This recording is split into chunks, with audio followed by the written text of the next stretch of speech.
Selamat pagi kepada Encik dan rakan-rakan sekalian. Kumpulan kami hari ini membentangkan tentang tugasan 3 iaitu PPSJ 1132 Kemahiran Pemikiran Sejarah. Okey, sebelum kita masuk dalam pembentangan, kita tengok dulu isi kandungan dia. 01 iaitu pengenalan, 02 kemahiran interpretasi. Seterusnya, 03 ialah kemahiran imajinasi dan 04 ialah kemahiran meneroka bukti. Diteruskan dengan 05 iaitu kemahiran rasionalisasi dan akhirnya 06 iaitu kesimpulan. Okey, ahli kumpulannya ialah saya, pembentang pertama iaitu Nanibran. Dan saya pembentang yang kedua Lingeshwari. dan saya pembentang ketiga Dikti Naya. Okey, kita teruskan pembentangan pada hari ini. Yang pertama, 01 iaitu pengenalan.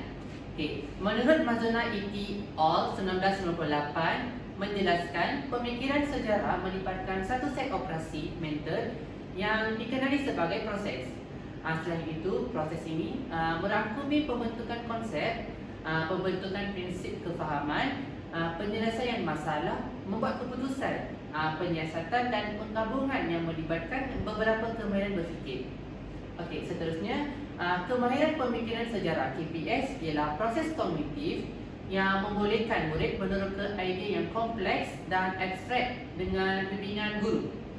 Menurut Furet 1983 menyatakan bahawa sejarah merupakan satu bidang ilmu yang boleh dibuat pelbagai interpretasi dan dari semasa ke semasa. Pemikiran sejarah merupakan satu kecenderungan untuk berfikir tentang masa lalu dengan cara mengenal pasti perubahan yang berkaitan dengan perkara-perkara asas seperti masa, tempat dan tokoh. Yang ini melalui Wimberg dan von Lennep 1998. Okey, saya teruskan dengan kemahiran pemikiran sejarah iaitu kemahiran interpretasi. Sebelum itu, mari kita tengok definisi interpretasi. Menurut Bin Samsudin, interpretasi diartikan sebagai penafsiran suatu peristiwa atau memberikan pandangan yang realistis terhadap suatu kejadian di masa lampau. Interpretasi dalam sejarah dapat juga diartikan sebagai penafsiran suatu peristiwa atau memberikan pandangan teoritis terhadap suatu peristiwa. Seterusnya, peristiwa Perang Tok Cangkuk, iaitu peristiwa ini bermula pada tahun 1915, iaitu detik awal penentangan yang lebih dikenali sebagai Perang Tok Cangkuk untuk menentang sistem pentadbiran British di Kelantan. Ia mula tercetus apabila berlaku perbalaan di antara dengan Sarjan dan Tok Jangkut, iaitu Cik Wan Sulaiman, seorang anggota polis British yang berakhir dengan kematian sarjan itu. Tok Jangkut lebih mengepalai penentangan orang-orang tempatan di daerah iaitu Pasir Putih menentang pihak pentadbiran British. Seterusnya, British telah memperkenalkan sistem-sistem cukai yang baru yang bercanggah dengan kebiasaan rakyat tempatan dan telah melantik pegawai-pegawai untuk menggantikan tempat pembesar-pembesar daerah tradisional. Perspektif orang British ialah bagi meningkatkan keuntungan pentadbiran, manakala perspektif orang Melayu pula ia merupakan memperkenalkan peraturan cukai tanah dan kesukaran membayar cukai yang membebankan penduduk Melayu. Ini adalah contoh peristiwa.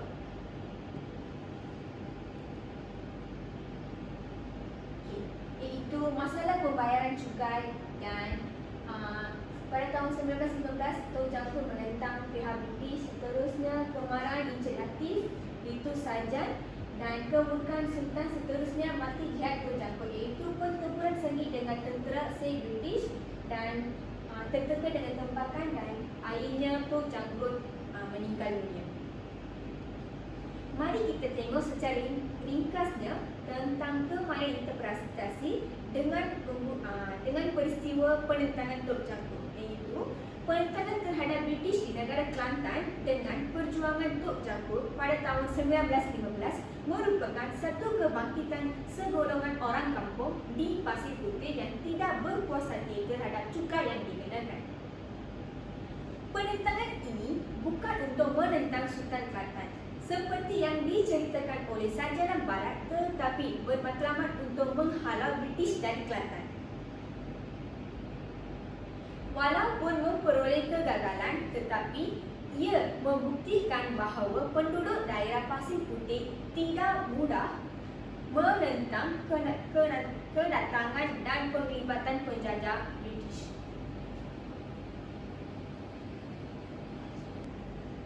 Okey, berikut adalah contoh video tentang penentangan Teluk Jampur.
Baiklah, kita teruskan dengan kemahiran imajinasi.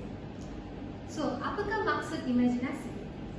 Imajinasi ialah satu proses kognitif yang melibatkan pemahaman tentang sesuatu situasi dalam peristiwa yang dikaji. Menurut Hajah Sharifah Hafidah Sheikh Hamid pada tahun 2004, imajinasi melibatkan kemahiran imajinasi secara visual dan juga empati. Di sini kita boleh melibatkan dua perkara, iaitu visual dan juga empati. Okey. Membuat imajinasi pula merupakan kemahiran pemikiran sejarah. Membuat imajinasi bermaksud menghayati peristiwa sejarah, menyatakan perasaan, memainkan peranan, watak dan juga membayangkan diri berada dalam peristiwa sejarah.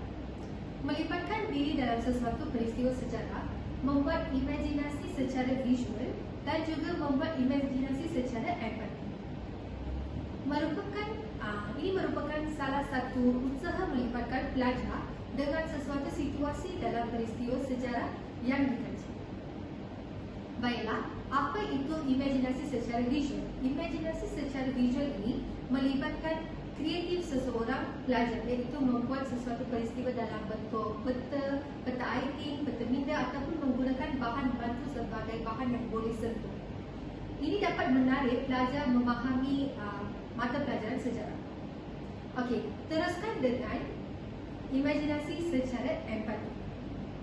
Okey, empati ini misalnya merujuk kepada seseorang yang menilai sejarah menurut kacamata sumber ataupun subjek sejarah yang terlibat, iaitu menggunakan sumber-sumber sejarah.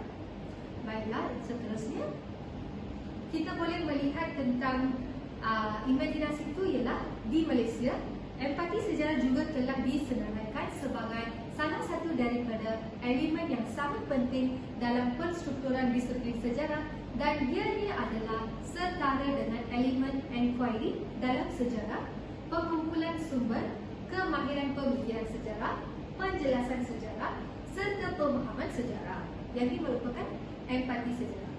Baiklah, kita teruskan dengan contoh peristiwa, iaitu di sini dalam kemahiran imajinasi saya telah memilih peristiwa Malayan Union.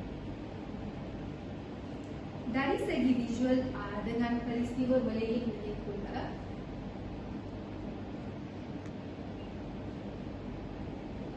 visual. Okey, dari segi secara visualnya kita menggunakan peta.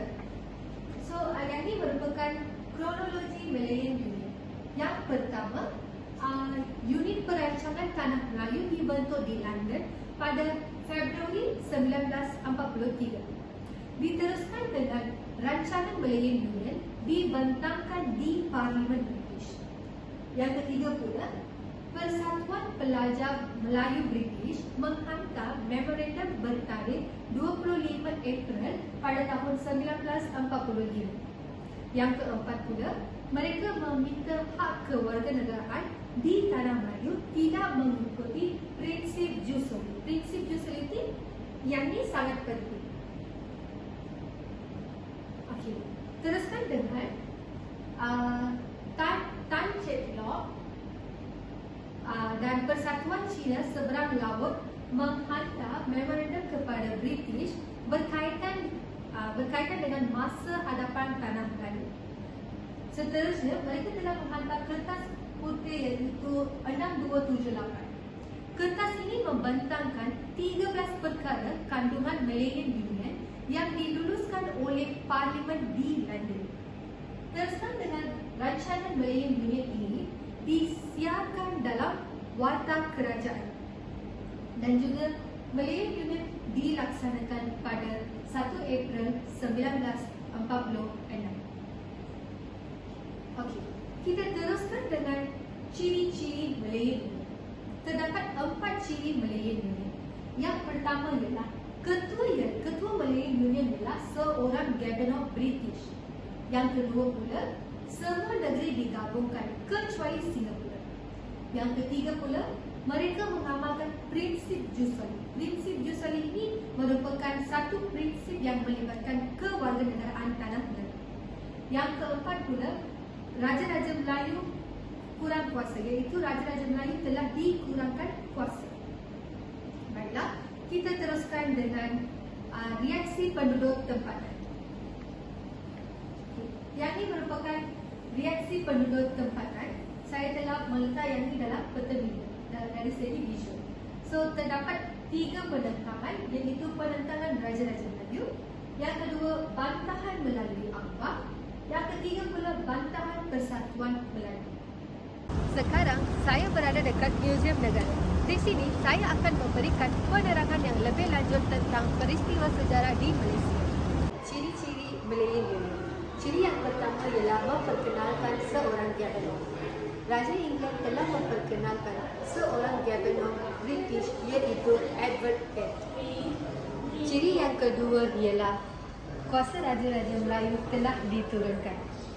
Raja-Raja Melayu hanya menjadi ketua bagi adat istiadat dan juga kaum Melayu. Yang ketiga pula, memperkenalkan prinsip Jusoli. Prinsip Jusoli ialah satu prinsip kewarganegaraan diberikan kepada orang 18 tahun ke atas, orang yang lahir di tanah Melayu dan juga Singapura. Kewarganegaraan anak diberikan jika ibu bapa warga negara tanah Melayu. Yang keempat pula, menggabungkan semua negeri-negeri tanah Melayu kecuali di Singapura. Singapura telah menjadikan sebagai pelabuhan bebas.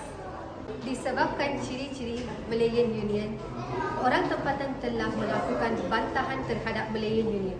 Sebab pertama ialah kuasa Raja-Raja Melayu telah diturunkan. Yang kedua pula, kewarganegaraan diberikan kepada semua orang. Bukan daripada orang Melayu juga telah mendapat kewarganegaraan. Oleh itu, orang tempatan telah melakukan bantahan dan juga British telah membubarkan Malayan Union. Oleh itu, British telah bersetuju untuk membawa tanah Melayu ke arah kemerdekaan. Yang ini merupakan bukti warta yang dikeluarkan oleh British untuk membentuk sistem pentadbiran Malayan Union di tanah Melayu pada 1 April 1946. Yang ini merupakan bukti ucapan oleh Lieutenant Colonel Musa bin Yusuf menentang Malayan Union di Istana Besar Johor Bahru pada tahun 1946. Gambar yang kedua pula, penentangan oleh orang tempatan di mana rapat umum membantah Malayan Union di Tapah Perak. Gambar ketiga pula, Kongres Melayu Semelaya pertama yang diadakan pada 1 hingga 4 Mac 1946 telah mempersetujui carangan penubuhan pertubuhan kebangsaan Melayu bersatu. Baiklah, kita teruskan. Dari segi empati pula, empati ialah satu pengajaran yang kita dapat daripada situasi tersebut.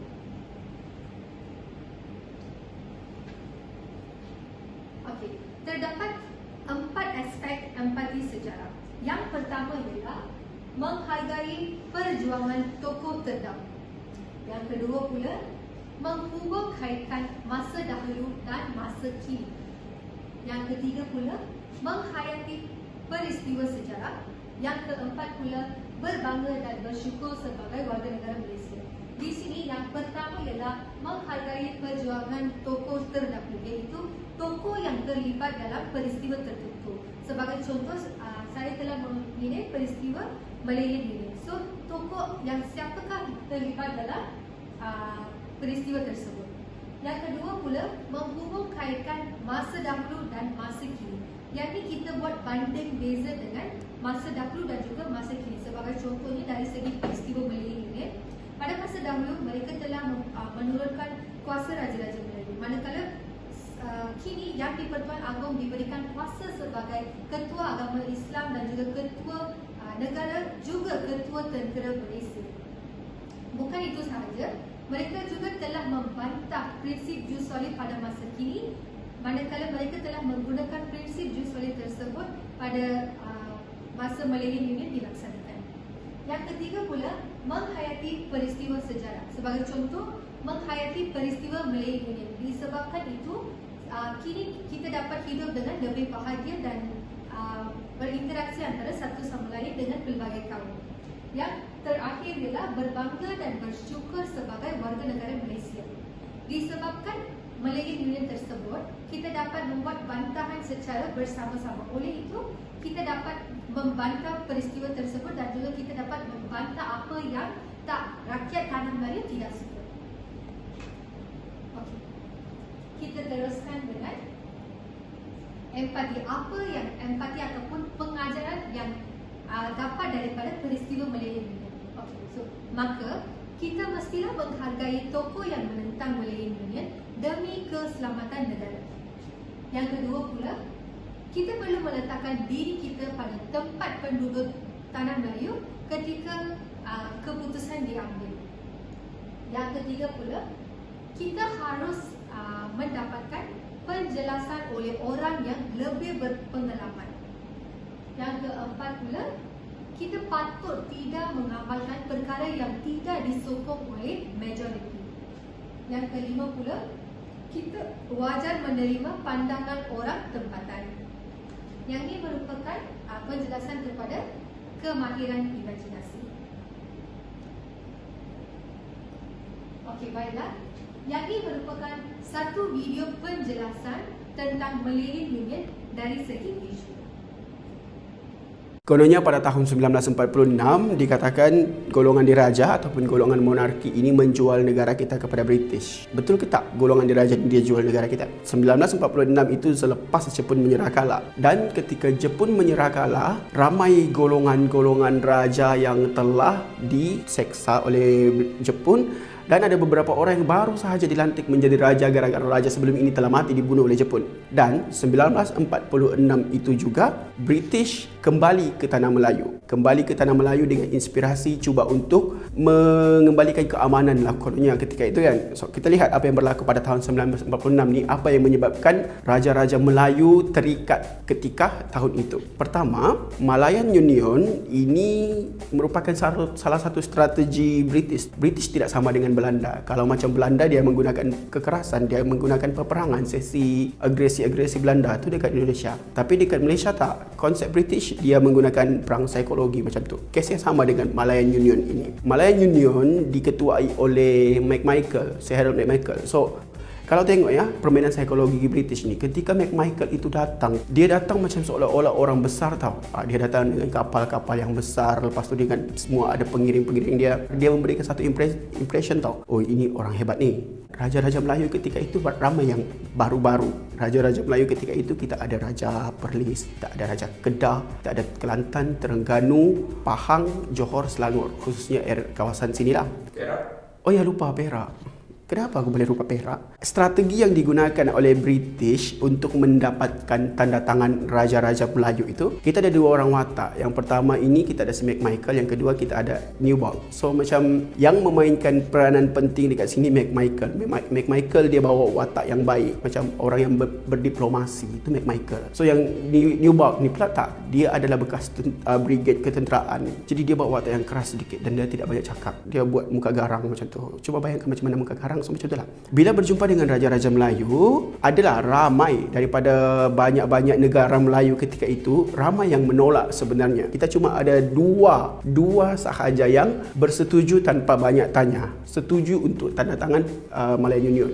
Ya, dia memang tak setuju lah sebab dia nak melindungi dia punya rakyat, dia nak melindungi dia punya jawatan, and then pada masa yang sama dia tak nak menggadaikan dia punya negara. Itu yang berlaku. Apa yang akan berlaku kalau golongan diraja ini menandatangani Malayan Union? Okey, satu, semestinya kita akan menggunakan pemerintahan Malayan Union itu dan juga kuasa raja-raja tak ada. Segala-galanya diberikan kepada pentadbiran yang berasaskan pentadbiran British ketika itu. Itu crucialnya, itu yang betul-betul kritikalnya Malayan Union ini. Kita macam menggadaikan negara kita kepada British lah. Kalau kita perhatikan apa yang digunakan oleh McMichael untuk memaksa raja-raja Melayu tanda tangan, walaupun pada awalnya mereka tak nak. Yang paling betul-betul menentang ni adalah negeri Perak sebenarnya. Negeri Perak yang paling keras kepala kita boleh katakan ketika untuk tanda tangan tu lah. So tahniah orang Perak, anda memang keras kepala lah macam tu.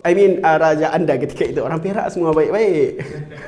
Dia kena kecam oleh orang Perak pula kan. Macam ada satu raja ni, dia tak nak tanda tangan. Kemudian McMichael tu, ayat dia lebih kurang macam ni lah. Kalau awak tak tanda tangan pun, kami akan dapatkan tanda tangan raja yang lain. Kami boleh ganti siapa yang akan jadi raja dekat sini, jadi sultan dekat sini. Kau akan turun, orang raja yang baru naik tu, dia akan tanda tangan. Apa gunanya jika dia melawan, pada masa akan datang akan ada raja boneka yang dinaikkan oleh British. Jadi raja ketika itu dia bertanggungjawab lah. Dia tak nak melarikan diri daripada peperangan ibaratnya. So jadi dia berdepanlah dengan cabaran itu. Macam dua negeri ataupun dua negara Melayu yang bersetuju ni, dari dulu, dari sebelum penjajahan Jepun lagi, negeri ini adalah negeri yang memiliki hubungan baik, bukan sekadar dengan gubernur British dekat tanah Melayu. Dia juga ada hubungan baik dengan kerajaan England. Bahkan dalam isu antarabangsa sekalipun, dua dua negeri ini dibela oleh kerajaan England. Dia ibaratnya macam dua negeri ni best friend kepada British lah. Kita tak sebut nama negeri tu. Kalau nak tahu negeri mana yang dimaksudkan ini, baca buku sejarah sendiri. Ya, jadi dua negeri ini pun setuju sebab mereka ada hubungan baik dengan British ketika itu. Di hujungnya yang kita nak tekankan di sini sebenarnya, kita kena faham bukannya raja-raja Melayu terdahulu hendak menjual negara kita. Mereka pun ada cabaran, ada struggle, kita boleh katakan, yang mereka terpaksa hadap. Sebab cabaran yang dihadapi pada tahun 1946 itu lain. Kena faham ketika itu negara kita baru sahaja pulih daripada kekejaman Jepun. Negara kita sedang berhadapan dengan komunis dan British pula datang beri tekanan seperti itu. Jika anda Raja Melayu ketika itu, apa yang anda akan buat? Kemahiran pemikiran sejarah yang ketiga ialah kemahiran meneroka bukti. Baiklah, kita tengok dahulu definisi meneroka bukti. Meneroka bukti ialah memahami masalah sejarah dan sifatnya yang interpretatif, iaitu membuat perbandingan sumber untuk mendapat maklumat sejarah. Menurut Norman pada tahun 1996, meneroka bukti ialah mengenal pasti sumber pertama dan kedua bagi merancang pemikiran sejarah. Sumber pertama dan sumber kedua ini boleh dikira sebagai sumber primer dan juga sumber sekunder. Baiklah, apa itu sumber primer dan sumber sekunder? Yang ini merupakan satu contoh sumber sejarah, iaitu dalam sumber primer itu ialah bahan yang asli, tidak diterbitkan oleh sesiapa. Contohnya fosil, manuskrip, dokumen rasmi dan juga artifak. Manakala sumber sekunder pula sumber yang telah diterbitkan ataupun diolahkan oleh pakar sejarah ataupun sejarawan, iaitu buku, majalah dan juga akhbar. Kita teruskan dengan satu contoh peristiwa, iaitu peristiwa kemerdekaan. Kemerdekaan ini semua orang tahulah apa itu peristiwa kemerdekaan. Sebelum itu, marilah kita menonton satu video tentang kronologi kemerdekaan.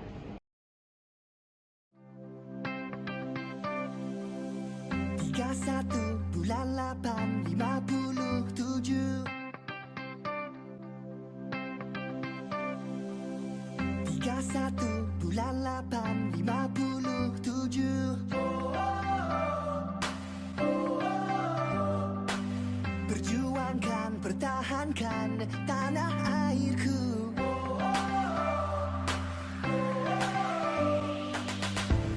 Impian aku gemilang baru, satu suara laungkan.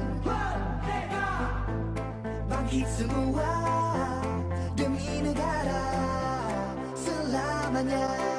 Kita merdeka, sayangi Malaysiaku, sayangi Malaysiaku, tanah airku.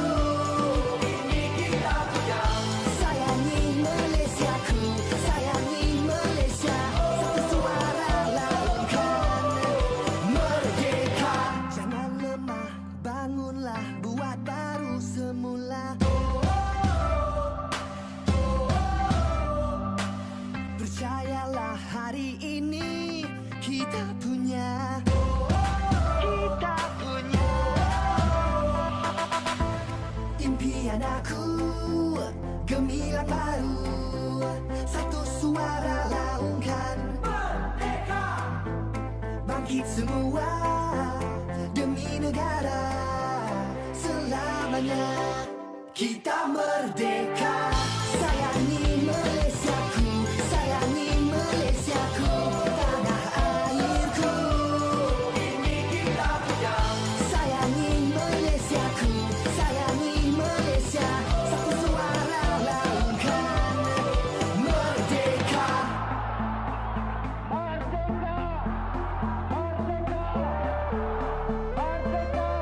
Kita merdeka, sayangi Malaysiaku, sayangi Malaysiaku, tanah airku. Baiklah, saya teruskan dengan sedikit perbincangan tentang kronologi kemerdekaan Malaysia. Yang ini merupakan sumber daripada arsip negara Malaysia. Baiklah, pada tarikh 27 Julai 1955, pilihan raya persekutuan diadakan dan parti perikatan gabungan antara UMNO, MIC dan juga MCA telah memenangi 51 kerusi daripada 52 kerusi. Teruskan dengan 18 Januari 1956 di mana Tunku Abdul Rahman mengetuai rombongan rundingan kemerdekaan di London. Teruskan dengan 8 Februari 1956 di mana Perjanjian Kemerdekaan Persekutuan Tanah Melayu ditandatangani dengan menetapkan 31 Ogos 1957 sebagai tarikh kemerdekaan. Diteruskan dengan 21 Mac 1956 di mana Suruhanjaya REG dibentuk untuk mengkaji dan mengasyarkan Perlembagaan Persekutuan Tanah Melayu. Teruskan dengan 3 Ogos 1957 di mana pemilihan Yang di-Pertuan Agong dan timbalan Yang di-Pertuan Agong dalam persidangan khas Raja-Raja Melayu. Seterusnya, pada 5 Ogos 1957, Perjanjian Kemerdekaan Persekutuan Tanah Melayu ditandatangani antara Raja-Raja Melayu dan Sir Donald McGillivray, Pesuruh Tinggi Persekutuan Tanah Melayu yang mewakili Queen Elizabeth yang kedua.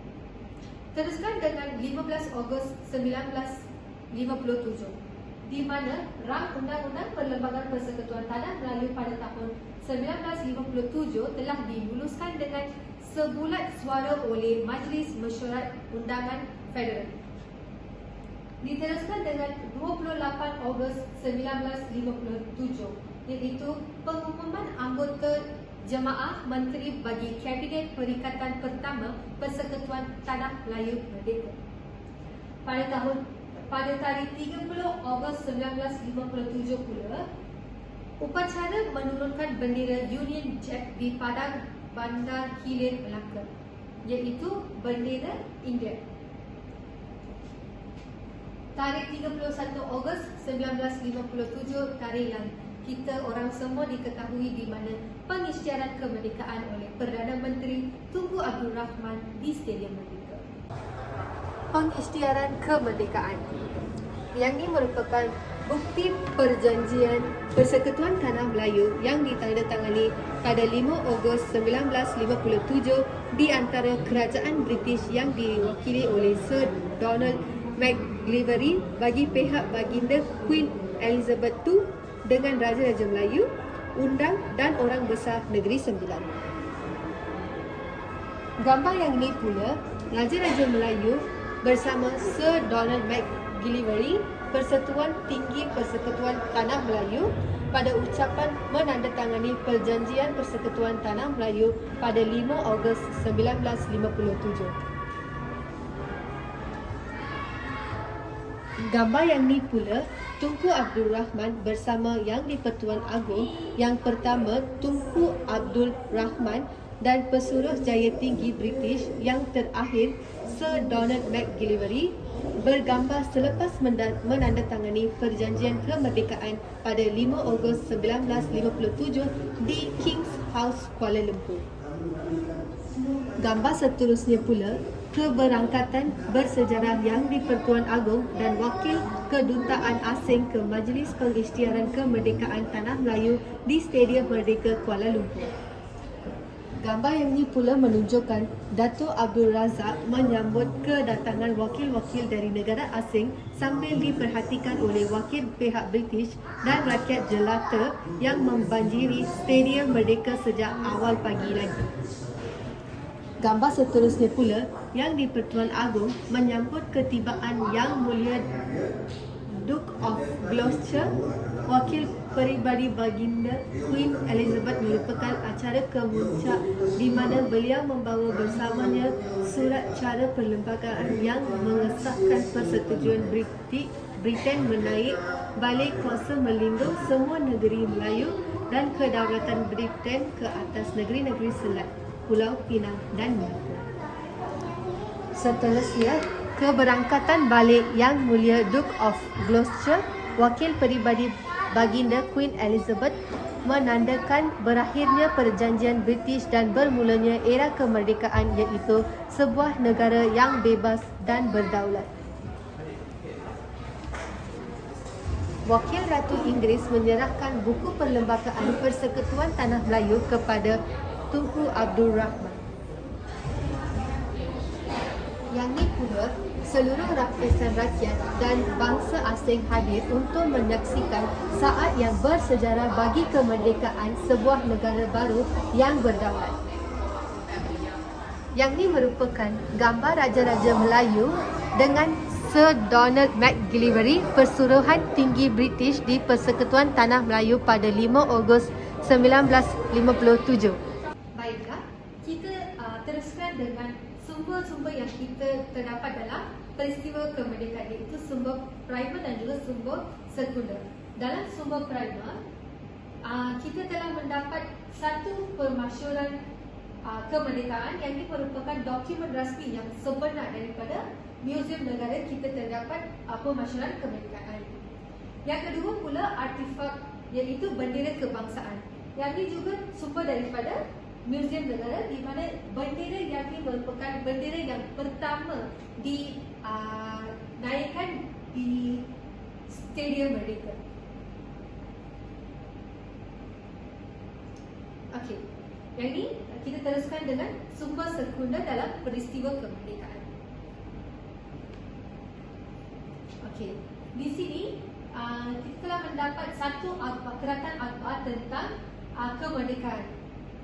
Pada tarikh 31 Ogos 1957, kita telah mendapat kemerdekaan yang ini telah diterima dalam akhbar. Yang kedua pula, yang ini merupakan sumber buku teks Malaysia tingkatan 4. Kita telah dapat peristiwa kemerdekaan dalam buku teks tersebut. Yang ini pula sumber primer, iaitu permasyuran kemerdekaan. Yang ini merupakan sumber sekunder, iaitu artifak jalur gemilang Tanah Melayu. Bendera ini telah dikibarkan buat pertama kalinya tepat jam 12.01 pagi pada 31 Ogos 1957 di dataran Merdeka. Sambutan kemerdekaan pada 1957. Gambar pertama ialah kerajaan Jepun telah mengadakan persembahan bunga api sebagai hadiah sempena Hari Kemerdekaan Tanah Melayu. Persembahan ini telah menarik beribu-ribu penonton yang sesetengah daripada mereka telah menunggu dari awal petang. Gambar yang kedua pula, pelbagai persembahan telah diadakan di Taman Tasik Perdana, antaranya pentas terapung dalam bentuk cangkerang. Taman tersebut dipenuhi dengan beribu-ribu penonton selama 2 malam. Gambar ketiga pula, pameran sejarah telah diadakan di Dewan Perhimpunan Cina yang dirasmikan oleh Perdana Menteri pada 30 Ogos. Pentas ini menunjukkan wira legenda Melayu Hang Tuah menyambut kedatangan Laksamana Cina Chiang Ho di Melaka pada abad ke-15. Gambar yang keempat pula, pertunjukan laga lembu diadakan sempena perayaan kemerdekaan. Gambar kelima menunjukkan Dewan Bandaraya Kuala Lumpur dihiasi dengan lampu beraneka warna sempena sambutan perayaan kemerdekaan pada 31 Ogos 1957. Yang ini merupakan sambutan Hari Kemerdekaan di Stadium Merdeka, di mana Bapa Kemerdekaan iaitu Tunku Abdul Rahman telah memberi petikan ucapan, iaitu saya sesungguhnya berbangga kerana pada hari yang penting dalam sejarah Tanah Melayu ini, saya ditugaskan mengisytiharkan secara rasmi kemerdekaan negara ini.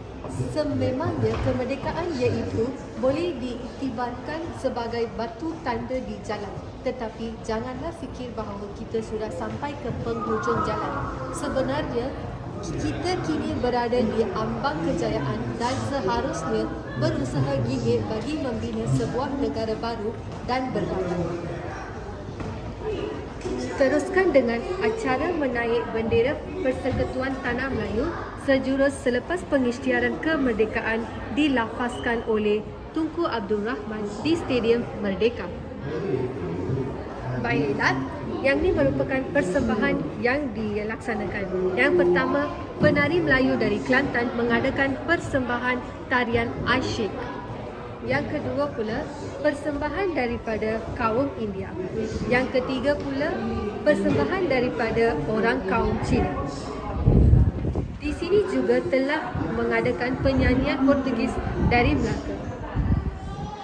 Yang ini merupakan anggota Commonwealth dan negara-negara luar menyampaikan pelbagai hadiah sempena kemerdekaan Persekutuan Tanah Melayu. Hadiah yang ditunjukkan dalam gambar merupakan sebahagian hadiah yang disembahkan kepada Seri Paduka Baginda Yang di-Pertuan Agong. Okey, baiklah.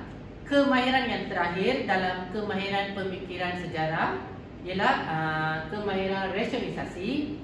Okey, kita tengok dulu apakah definisi kemahiran rasionalisasi. Okey.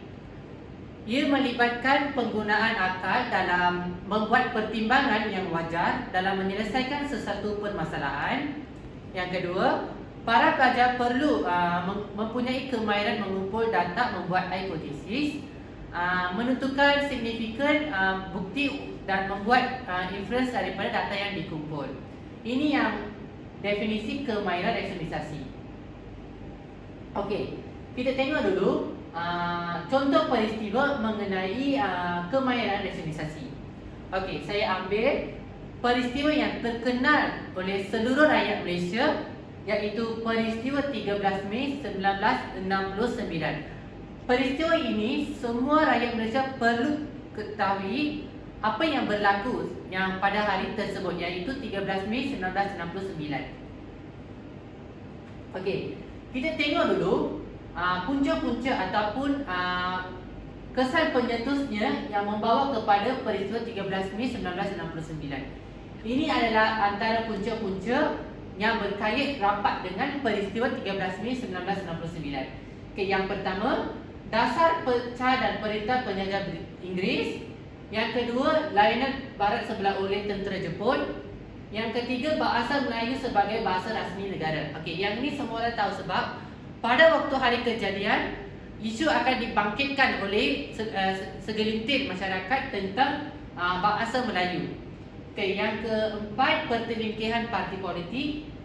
Yang kelima, latar belakang pendidikan yang berbeza. Okey, yang ini pelbagai pendidikan yang dinikmati oleh masyarakat, iaitu masyarakat Malaysia, iaitu orang India belajar kurikulum bahasa Tamil, masyarakat Melayu belajar kurikulum bahasa Melayu, dan bahasa orang Cina pula memahami bahasa Cina.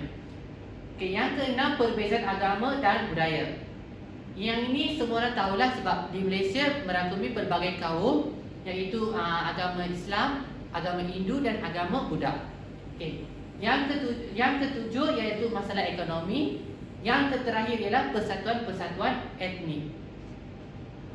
Okey, kita tengok dulu sebenarnya apa yang berlaku pada 13 Mei 1969. Okey, peristiwa 13 Mei 1969 iaitu rusuhan kaum.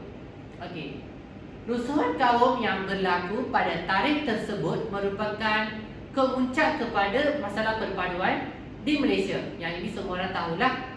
Okey, peristiwa ini berkait rapat dengan pilihan raya umum 1969. Okey, peristiwa ini jadi sewaktu pilihan raya umum yang dijalankan pada waktu ketika. Okey, semasa kempen pilihan raya dijalankan, calon-calon pilihan raya dan ahli politik, terutamanya dari parti pembangkang, telah membangkitkan soal-soal sensitif berkaitan bahasa kebangsaan, iaitu bahasa Melayu, kedudukan istimewa orang Melayu, sebagai bumi putera dan hak kerakyatan orang bukan Melayu. Selain daripada itu, hal ini menyebabkan semua pergauman antara kaum semakin menebat. Parti Perikatan iaitu UMNO, MCA, MIC, iaitu UMNO ialah untuk parti orang Melayu, MCA ialah parti orang Cina dan MIC ialah parti untuk orang India, telah mengalami kekalahan yang teruk pada pilihan raya 1999, iaitu parti yang tiga-tiga yang itu teruk kalah pada pilihan raya tersebut. Punca berlakunya peristiwa ini adalah perarakan kemenangan Dr. Tan Chee Koon iaitu pihak pembekal. Pada waktu itu Dr. Tan Chee Koon ialah sudah menang dalam pilihan raya umum 1969. Penyokong-penyokong parti gerakan telah mengutuk dan menghina orang-orang Melayu semasa mengadakan perarakan sekitar Kuala Lumpur. Ini pun adalah salah satu punca pencetusnya peristiwa 13 Mei 1969. Ada yang mencaci dan meludah dari atas lori ke arah orang Melayu di tepi-tepi jalan sewaktu perarakan yang dilangsung. Antara kejadian yang berlaku pada peristiwa 13 Mei 1969 antaranya pembunuhan, dipancung, dibunuh, dan peristiwa ini membawa angka korban iaitu 109 orang sudah pun mati atau meninggal dunia dan 439 orang cedera, 39 orang sudah hilang dan 9,143 ditahan dan 211 kenderaan musnah. Okey, seterusnya. Okey. Melalui peristiwa yang ini, kita boleh ambil pengajaran ataupun kita boleh berfikir secara rasional. Peristiwa ini berlakunya sebab wajarkah atau tidak wajar? Pada pandangan saya tidak wajarlah sebab melalui peristiwa ini, rakyat Malaysia perlu mengambil pengajaran dengan berfikir secara rasional dan rakyat perlu mempunyai sikap hormat menghormati, bertolak ansur, bertoleransi dan menjauhi sifat-sifat yang terkeji di antara kaum. Yang ini sangat pentinglah sebab rakyat Malaysia terdiri daripada pelbagai kaum. So kita perlu menghormati antara satu sama lain. Dari segi adat istiadat mereka, semasa perayaan yang berlangsung kita perlu menghormati perayaan yang diraih oleh agama lain. Selain itu, rakyat Malaysia perlu berfikir secara rasional juga bahawa peristiwa ini sebenarnya tidak menghasilkan sebarang faedah. Berlakunya perpecahan dan perbalahan antara kaum Melayu dan kaum Cina.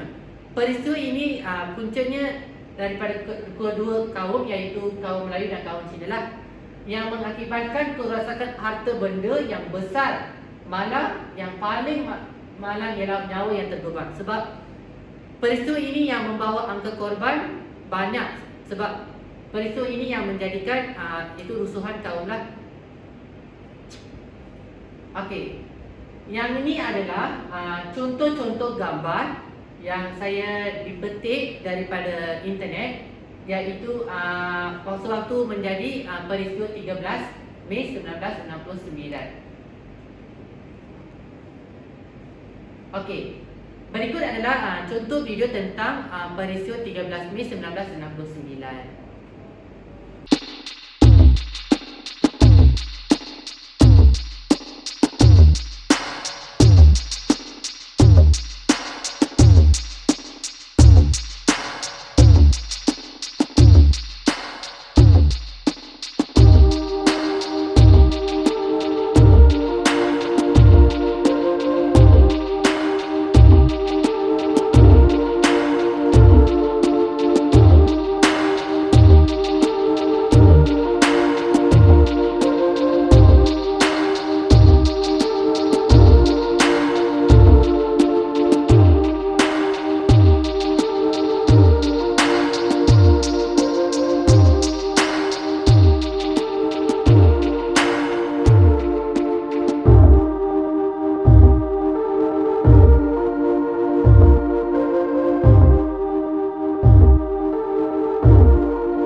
rasionalisasi, menerka bukti dan berimajinasi menggunakan maklumat berkaitan dengan peristiwa yang lalu untuk memahami sejarah.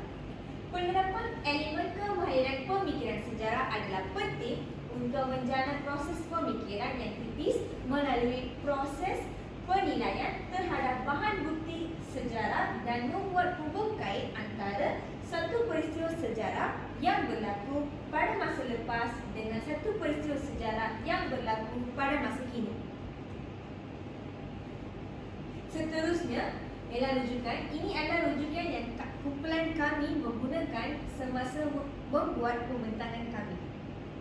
Okey, sekian daripada kumpulan kami hari ini. Saya sebagai wakil kumpulan ingin meminta maaf atas kekurangan dan kesalahan yang telah berlaku. Sekian, terima kasih.